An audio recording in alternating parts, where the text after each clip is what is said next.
Mas eu devo falar que eu fico preocupado por ter me colocado como um dos últimos palestrantes, porque todos são tão motivadores, e eu acredito que eu trago perguntas um pouco perturbadoras. Como um professor de direito, mais um filósofo frustrado, eu queria muito ser filósofo, mas meu pai falou que eu tinha que fazer alguma coisa que dava dinheiro. Acabei sendo professor, né? Não adiantou muito. Mas eu não abandonei a filosofia. Eu acredito que as perguntas, elas são, em certa medida, mais importantes do que as respostas. Nós devemos fazer perguntas interessantes, porque são elas que nos tornam interessantes. E a filosofia, ela trata disso porque ela trata da desbanalização daquelas perguntas que muitas vezes nós achamos que são tolas. Por que o céu é azul? Um dia meu filho me perguntou. Eu devo dizer que o primeiro impulso é cansado, depois de corrigir uma penca de prova, eu fui falar assim: ah, menino, é azul, sei lá, é a cor do Roberto Carlos, quer saber? Não importa. E aí eu pensei em quantas pessoas me negaram perguntas.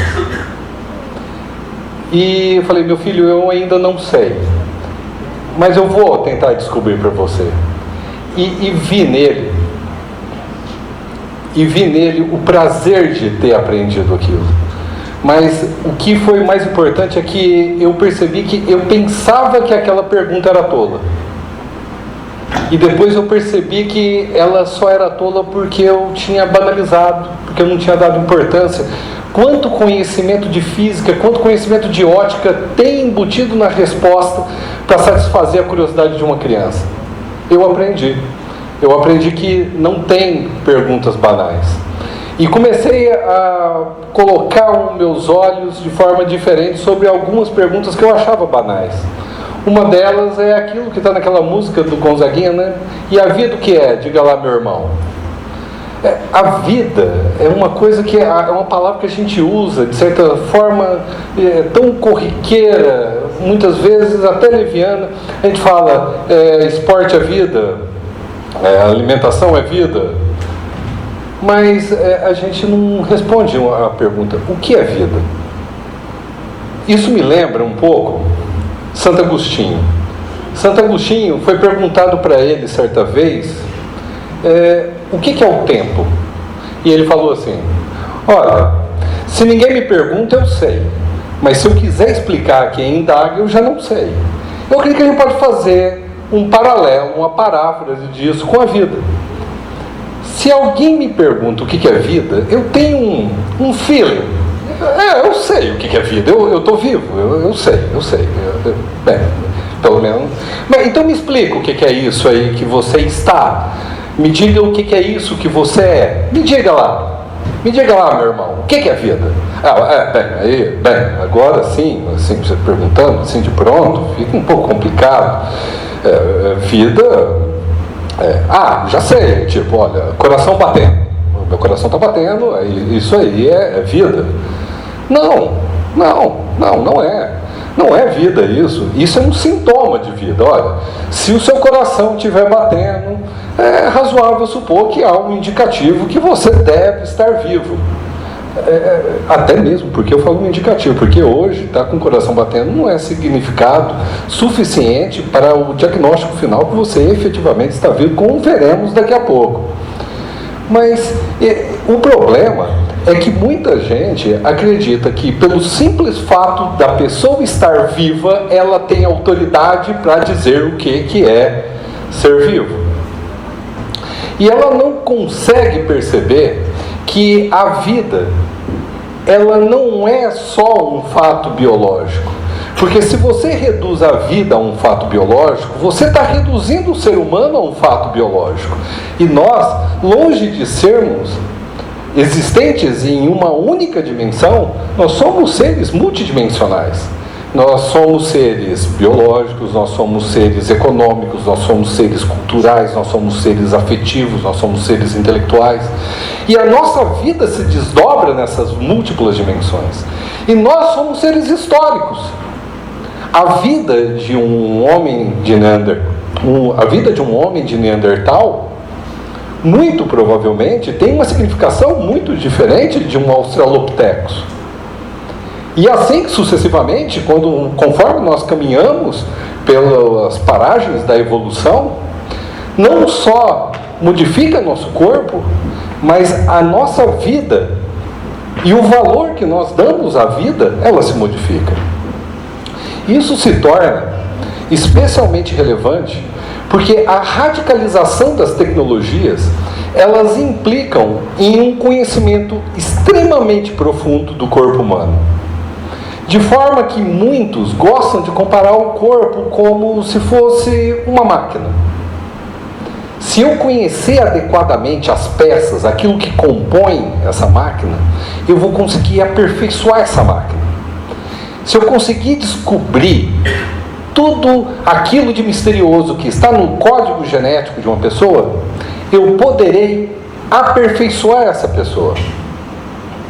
Eu vou poder criar um novo ser humano. Mas quais são as implicações da tecnologia aplicadas à vida humana? Eu tenho muito medo. Eu tenho muito medo porque as novas tecnologias, elas estão impactando de forma tão intensa a nossa vida, que nós estamos modificando não só a forma que nós a vemos, mas também a forma com a qual nós nos relacionamos com a vida dos próximos, daqueles que são estranhos, daqueles que eu não conheço. Bem, olha só.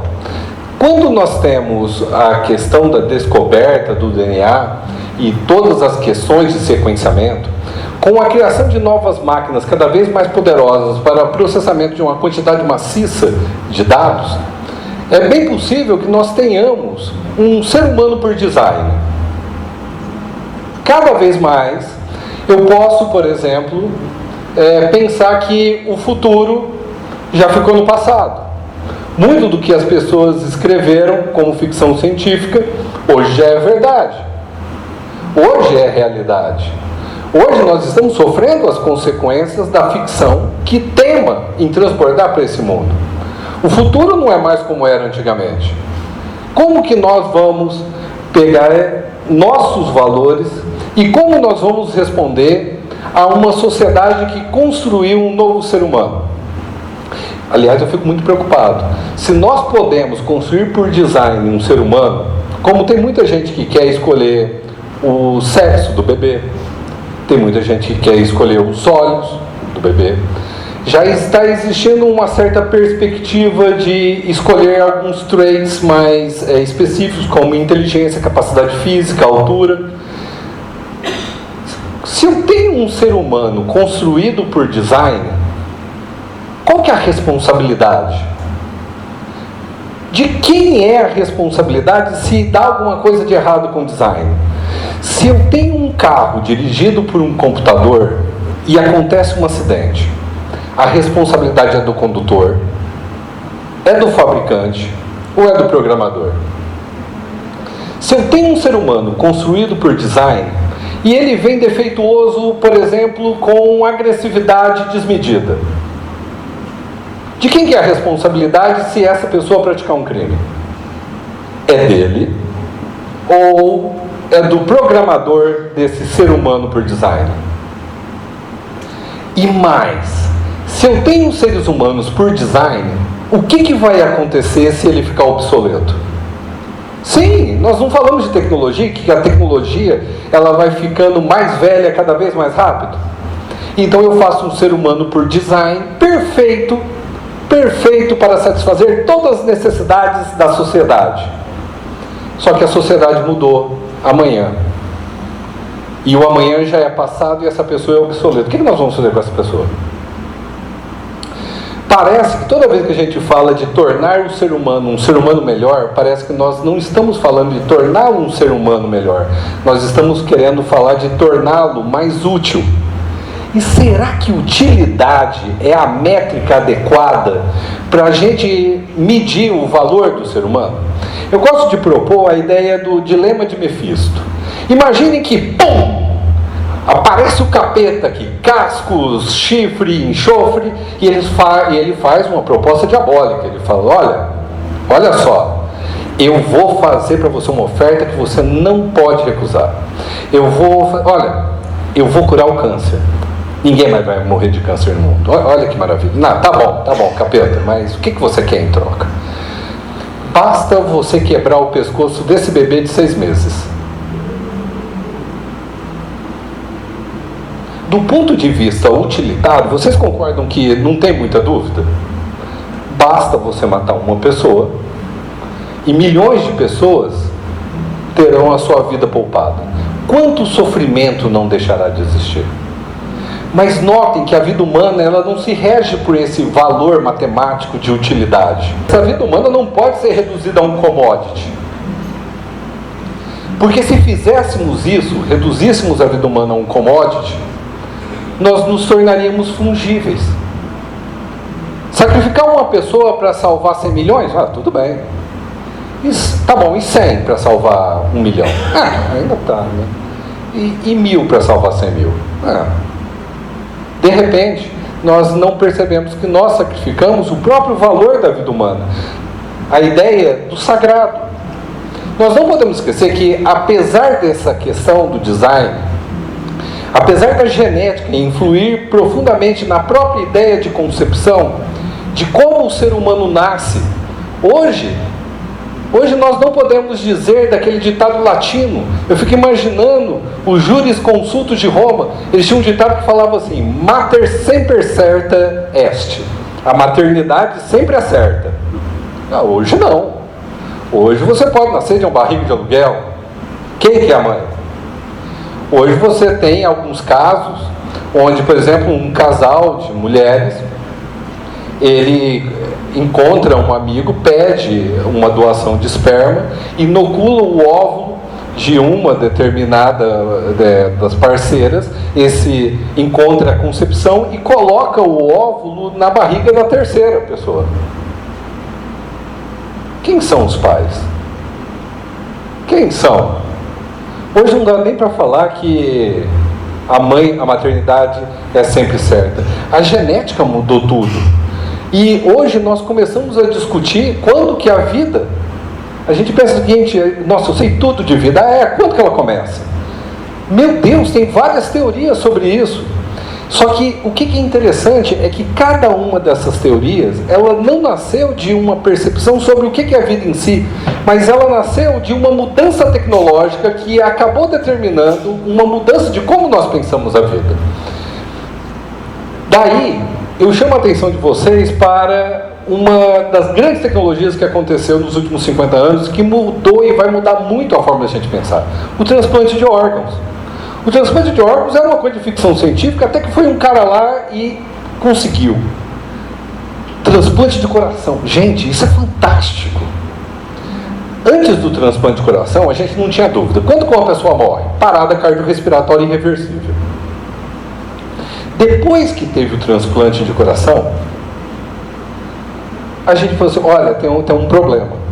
Se a gente esperar a parada cardiorrespiratória irreversível, não dá para fazer transplante, porque o corpo ele entra naquela entropia típica da morte, várias toxinas vão acabar tornando os órgãos imprestáveis, então não dá. Se a gente continuar com esse conceito de morte, a gente não vai conseguir fazer transplante de órgãos. Que tal a gente fazer um novo conceito de morte? Vamos falar então de morte encefálica ou morte cerebral. Pronto, agora nós temos um novo conceito de morte. Mas veja, esse conceito de morte, ele não surgiu necessariamente porque ele é mais adequado. Ele surgiu porque nós devemos instrumentalizar a própria morte para torná-la útil para a humanidade. Olha só, não só a vida tem que ser útil, mas a morte tem que ser útil também, em certa medida. E isso eu vejo como uma coisa extremamente problemática. Eu vejo uma questão, um problema, por exemplo, na Holanda. A Holanda é um país extremamente avançado na questão das discussões sobre eutanásia. A eutanásia. Pela primeira vez na história, é uma questão de saúde pública o fato que tem seres humanos vivendo demais. E a gente pergunta, será que você já não viveu o suficiente? Eu acho que já está na hora de você ir desta para melhor. Na Holanda tem uma política de eutanásia tão liberal, que tem velhinho indo para a Alemanha, porque tem medo dos familiares fazerem eutanásia neles. Eu tenho refugiados da morte, por assim dizer. E aí você se pergunta, então, se o valor da vida não é utilidade, o que é? Bem, eu acredito que nós devemos voltar ao básico. Eu acredito que a vida é um valor sagrado, mas não no sentido religioso. Todos os seres humanos, eles são absolutamente, ou deveriam ser absolutamente irrepetíveis. São infungíveis e, portanto, são insacrificáveis.